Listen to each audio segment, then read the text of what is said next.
has posted, which is like, I think the longest I've gone without posting. But I moved recently, so I do have a good excuse, I promise. Also, quick update before I get into the video, because I know that's what you guys all want to hear about. But I am looking into buying a new tripod and a new microphone, so you won't have this horrible audio anymore and this horrible camera angle, because my tripod is busted, like beyond belief. But if you do like the more lo-fi, like crappier audio, I would still film some videos like that just on my phone. But today, I'm going to be doing something that I'm very interested in, which is the Reddit Am I the Asshole stories. I don't know if like on your TikTok they come up, but they make me laugh so much. They're so funny. So I thought, why not read some? I tried to choose like relaxing ones, but none of them are really relaxing. So I'm going to be reading them out to you, giving my opinion, of course. Now the ones I've chosen, it says like if people voted if they are the asshole or if they're not, and only one of the stories they were voted the asshole. A couple of these have updates, but through and through I have 4 stories for us to get through. So I'm gonna hop right into that. Before I get into the first story, I do want to apologize if there's any background noise. There's a lot of noise outside. There's dogs, cars, everything. But I will try to cut out as much as I can. But we're gonna get right into the first story, which is, am I the asshole for telling my girlfriend that being depressed is not an excuse for being lazy? I, 29, have always supported my girlfriend, 23. We have been together for 4 years now and lived together for 1. She has always had anxiety as well as depression, where some months are worse than others. I have supported her through all of this, and I understand it is very hard for her. In January, she lost her job due to the current world circumstances.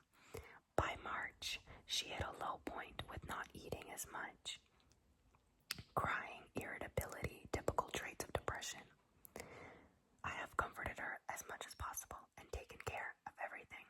However, at the beginning of June, I was allowed back to work, and since the house has fallen to shambles, I am too tired by the time I come home to do anything, even cook.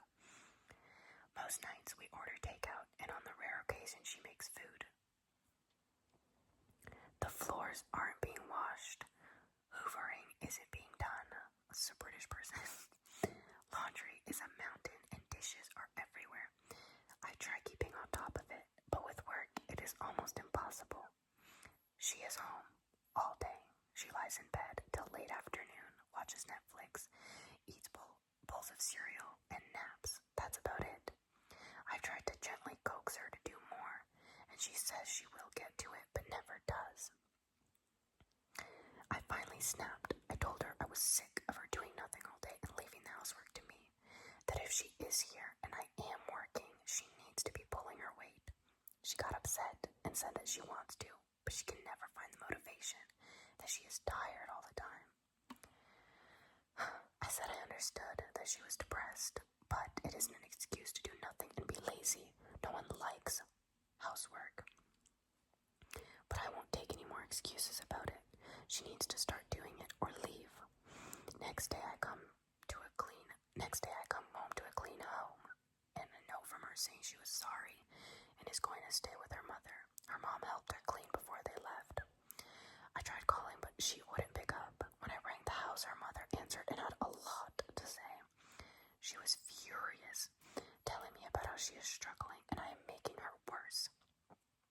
That I should be supporting her, not ignoring that she is in a bad place, and so on. I was told my girlfriend had been crying all day in her bedroom, and I feel awful. I never ever wanted to hurt her. I just snapped. I tried to get her mother to give my girlfriend the phone, but she wouldn't speak to me. It feels like a lose-lose situation. On one hand, I know depression results in lack of motivation and cleanliness, and on the other, I can't stand to see our house in such chaos. I've never had depression, so I can't say for sure how bad it is truly.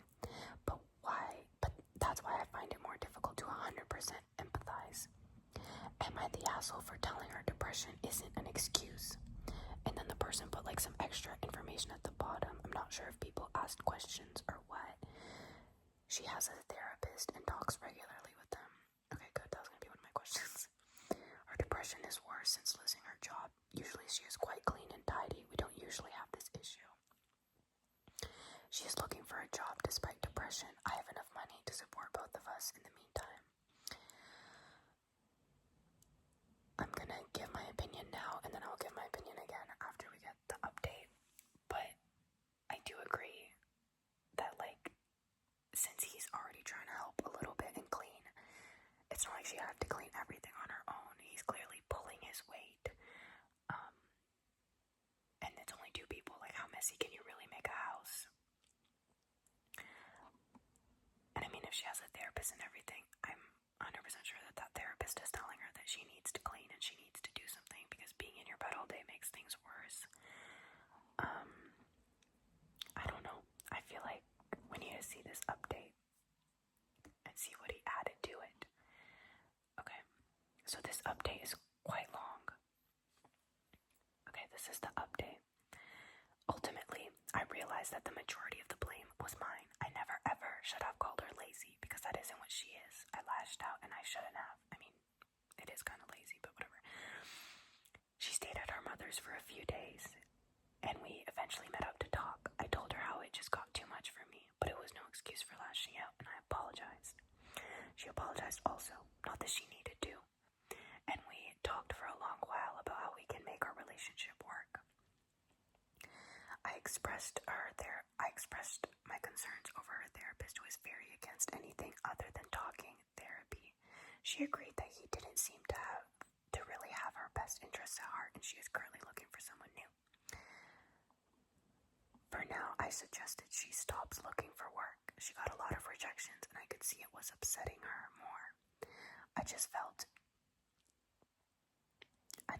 we should take a step back from that, and I want her to focus a little more on herself.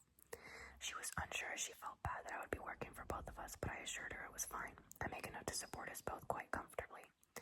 I also suggested maybe she should volunteer at some point just to get her out of the house and get some more stuff on her resume. I'm no therapist, so these were just suggestions, but it has seemed to have taken some of the pressure off her, which is all I wanted. We agreed that being in the apartment all day alone and in bed is not good for her, so we came up with a plan that she'd do an exercise video 3 times a week.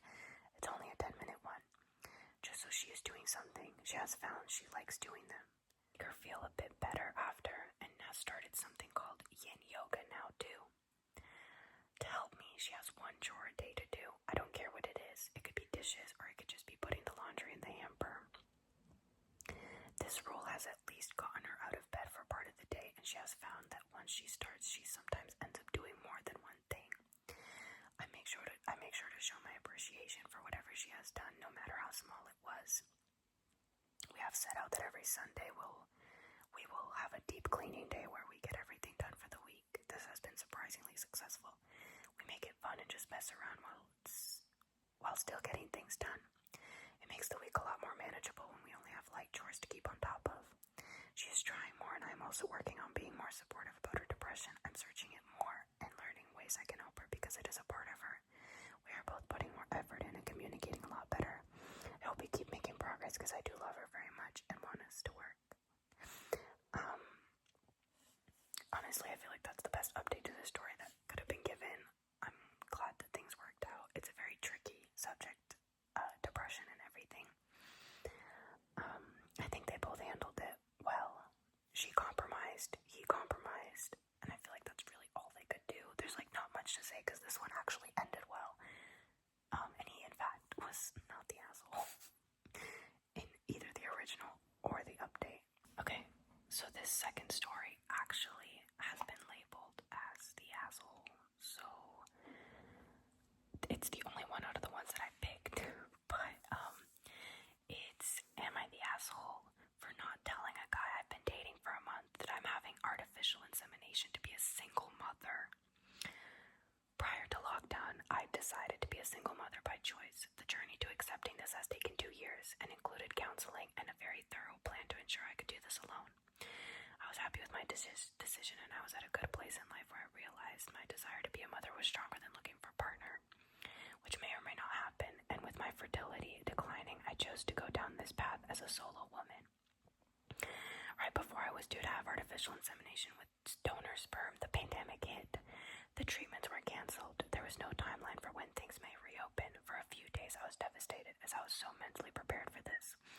And then I picked myself up and decided to park my plan. After all, I didn't have a choice. I downloaded a dating app out of curiosity and figured that I could still chat to guys and see what happened. Without any expectation, really. I've been talking to a guy, let's call him G, and it's only been a month, so very early stage. However, we've met up twice, with a third meeting planned, spoken many times on the phone, and I get a really good feeling from him. For the first time in years, quite frankly, I feel emotionally connected with a man, and it feels completely natural and promising. During this time, my clinic called me to say that they have had approval to open. And do I wish to go ahead this month with my treatment? I want to be a mother more than ever, so I said yes, and I'm now on medication with my appointment set for next week. While there's no guarantee I'll get pregnant on the first go, I have a conflict in my mind with informing G of my plan. On the one hand, it's such an early stage of our romance without yet being anything committed that I feel like I'm bringing up something prematurely. On the other hand, I wonder what may happen as time goes on. Am I just delaying the inevitable?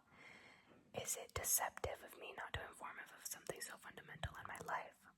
A friend told me that I'd sabotage a potential relationship with him by telling him of this plan right now, and that a man who is really into me will accept me even if I'm pregnant, and that more time is needed for him to really get to know me. But in my mind, I'm wondering if it will piss him off by suddenly saying, hey, I'm pregnant, by the way. We've spoken loosely about wanting kids in the future, so I know he'd like a family, but it was brief, passing comment. I'm also not willing to wait to get into a long-term relationship, and we are far too early on to be thinking about a family together. Am I the asshole for keeping quiet about the plan for now? I think ease it into the conversation, because there's a lot of people that are bothered by even the idea of it. There's a lot of controversy around artificial insemination. So I guess ease it into a conversation, and then yeah, you have to bring it up.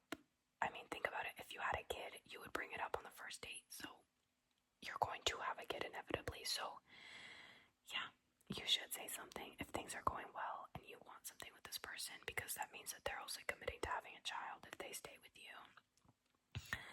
So that's sort of my thought right now. They were labeled the asshole, but there is an update. So let's see what this update has for us. This update is longer than the original, so some juicy stuff. A month ago, I asked if I was the asshole for not telling a guy I had only started dating that I had plans to become a single mother. I was scared I'd lose him, and also felt I would be deceiving him by not telling him, thus making the investment in our relationship unfair. The comments were pretty much unanimous in that I'm an asshole, and I needed to tell him, and this validated my decision to go forth and be honest, as nervous as I was. I explained my situation about taking 2 years to come to this decision, how my fertility clinic had shut due to COVID, which was why I had gone back onto dating apps. I explained how my clinic had reopened after meeting him, and how important it was for me to continue in my journey to become a mother. I knew this was baggage he hadn't expected, and that there was a chance he would step away from the situation. Well, he didn't. We're now in a committed relationship, and he's been supporting me in my journey. I've had 2 unsuccessful artificial inseminations with donor sperm, my original plan. And we've spoken about having a child together. As early on as it may seem, he told me my honesty made him consider his own future, and how he really wants a family someday. And how he has admired me for being honest about my situation, how he wants to help me fulfill my desires to be a mother. Whether with him or with donor sperm, either way he wants to be a part of my life. I wanted to provide this update as a positive outcome has come out of being labeled an asshole, and it pushed me to do the right thing, which has in turn meant I have the most understanding and accepting boyfriend. Had I kept this from him, it would have played on my conscience, as well as most likely have caused him not to trust me, so thank you. I feel like this ended the best way possible. It could have gone way worse. He could have not accepted this, but from what I hear, this went well. They got along well, and they both have the same desires. From the first comment, it sounds like maybe this is an older woman, so she might be in her late 30s or something. So, I mean, it makes makes sense that this was the outcome of it, that they were both happy. And I mean, yeah, something good did come out of being labeled the asshole, which, when does that ever happen? But that was a really interesting story, and I apologize for the background noise again. Don't know why people make so much noise on a Sunday night, but, you know, maybe that's just me. Maybe I just like quiet. But let's move on to the next story. Now, this one doesn't have an update, and it's short, but they were labeled not the asshole, so. Am I the asshole for telling my parents to pay me back my college tuition if they want a relationship? Ooh. I was raised by parents who believed religiously and just culturally in rigid gender roles. Dad should work, mom should stay home with the kids. I'm the only girl and I have 3 brothers. Because of their expectation, I'd stay at home with the kids. They never valued my education, educational achievements, or emphasized things beyond domestic skills. I'm the second youngest. By the time I was in high school, my 2 older brothers had gone to college and of their choice, with my parents fully covering tuitions, books, and off-campus apartment and other living expenses. They eventually did the same for my younger brother. I was told I wasn't allowed to apply for college. I did so in secret and got accepted with a partial scholarship. I didn't tell them I was moving out until a week before I left, with essentially nothing but what a few friends gave to me, and their parents bought them for college. I took engineering and had to work, take on debt, and struggle. My parents and I have barely spoken for years. I'm married now and expecting our first child, and they asked to meet up. We met at a park and they said they were sorry if they caused me pain, but would like a relationship now. I asked them specifically what they were sorry for. They wouldn't elaborate and just said they wanted to move forward. I said that wasn't sufficient. In the end, I said they could prove they were sorry by forwarding me the $100K my degree and college expenses were. Just like they did for my brothers, my mom burst into tears, and my dad said I wasn't being serious and I just left. Since then, I've been getting calls from my brothers telling me I'm being immature and hurtful. I don't think so at all. Yeah, I feel like you did the right thing. That's the issue that caused you a lot of pain, and that's the trauma that's kind of staying there and preventing you from having a relationship with them. So I don't see any harm in them paying that for you. Like, that's sort of, and it's not even paying it, because I'm sure that even if they couldn't financially pay for it, I mean, clearly they can because they put 3 kids through college, but let's just say they couldn't. Even if they stepped forward and said, we're sorry and we'll try to make it up to you, we'll try to pay what we can, like, just show that there's that initiative to restart a relationship with her. I think that would have been enough, and I think that's all she really wanted, but I think she knew that what the response was going to be. And of course, the brothers that were coddled and got everything they wanted, of course, they're on the parents' side, duh. But I agree, not the asshole. She did the right thing. She created her life without them, and if that bothers them now, then that's a them problem. They can go focus on their 3 sons that they cared about so much more. This one is, when I saw the title, it was real. I haven't read any of these, by the way, beforehand. I'm like reading all of these with you for the first time. Am I the asshole if I take over planning my funeral from my very religious parents? Hello all. Well, if it isn't obvious already from the title, I am dying. I don't feel the details are super relevant to the issue at hand, but for those who are curious about my ultimate demise, I have cystic fibrosis, and after 2 rejected lung transplants, I've been told there isn't anything else that they can do except keep me comfortable in my last few weeks. I've begun my preparations for my funeral and such, and while I was thinking it would be a breath of fresh air in this whirlwind of death, I could not have been more wrong. Now, on the title, my parents are both strict Southern Baptists and want a very traditional funeral. This includes hymns to be sung during the memorial, a casket and gravesite service, a viewing, countless prayers during the memorial, scripture to be read, etc. My issue with this is, well, everything. I am the complete opposite of my parents. Not religious, curse like a sailor, drink like the Irish, you name it. Everything they are wanting and attempting to plan is not me as a person. I've somehow made it to 25 and managed to meet the man of my dreams and marry him last year, and he is torn. He wants me to have exactly what I want, but he doesn't want to have to deal with my parents after the fact while actively grieving. I have 2 siblings. One who was a clone of my parents and one that is a mixture of my parents and myself. I want my service to be one full of laughter, funny stories, and pictures, upbeat music, cats. My husband and I are avid cat lovers. I want confetti and shit, but most importantly, I want to be cremated and put in a cat-shaped urn. I told my husband I wanted my ashes to be handed out like party favors, and he looked horrified. My parents are absolutely not on board and are essentially planning everything out they want, attempting to take me shopping for caskets, flowers, picking out hymns and verses, the whole deal. I'm obviously not very pleased, so my question I guess would be, am I the asshole if I took control of my own funeral and wrote my will to be followed exactly how I wanted? I understand my parents are grieving and I've tried to compromise with a mixture of both my views and theirs, but they aren't having it. I never thought dying would be so stressful. I just want to enjoy what I have left. I agree. I feel like it's their last thing that they have control of, their last, memory, kind of, I guess, because they're planning it so they'll know what it looks like. And I feel like, it's kind of like a birthday party where it's like a reflection of the type of person you are, a wedding. So I feel like a funeral should also reflect that. And she's an adult. If that's what she wants to do, then that's what she wants to do. I really don't think that this is her parents' choice. If they want to, hold their own type of get-together afterwards, say their prayers, say what they want, that's fine. But I don't think that they get the right to take over her whole funeral and how she wants it presented to everybody. Because people won't remember her like that. That's not who she is, right? So I don't know. I really don't think she's the asshole, and neither did Reddit, of course. Now,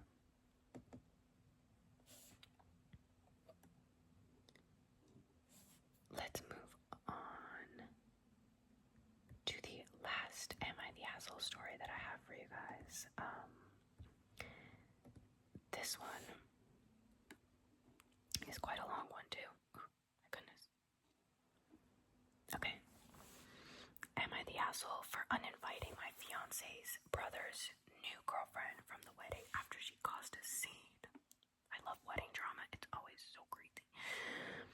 Okay, so it's only 2 weeks before the wedding, and my fiance's brother, let's call him John, M21. That's male 21. New girlfriend, let's call her Betty, female 18. 18-year-old, caused a lot of drama at the bridal shower this past weekend. This has been an ongoing problem since they started dating. They got a promise ring shortly after dating, which I have no problem with at all. But at the bridal shower, she used it to brag a lot and kept making comments such as calling my fiance's mom her mother-in-law, and she said to me I'd soon be part of the family as though she is already married to John.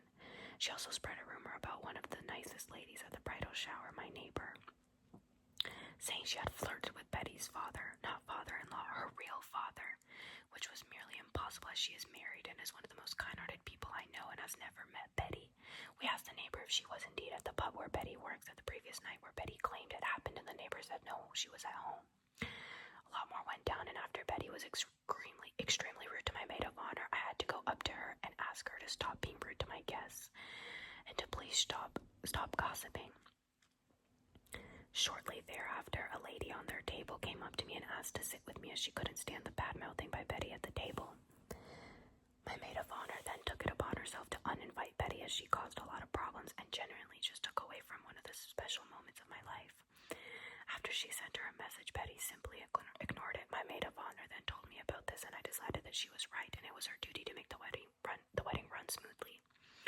And as this has happened so many times before,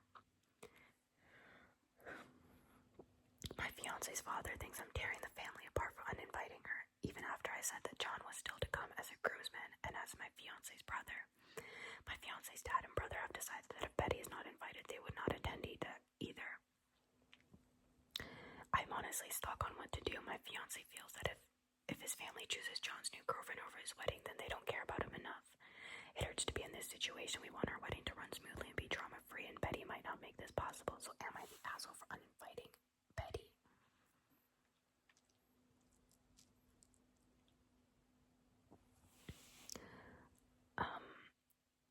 I feel like she's not. I feel like that's kind of like the obvious here, right? Because it is your wedding, and not only is it a very special day, but a very expensive day. And yeah, you do want everything to run smoothly, and if she's already causing problems,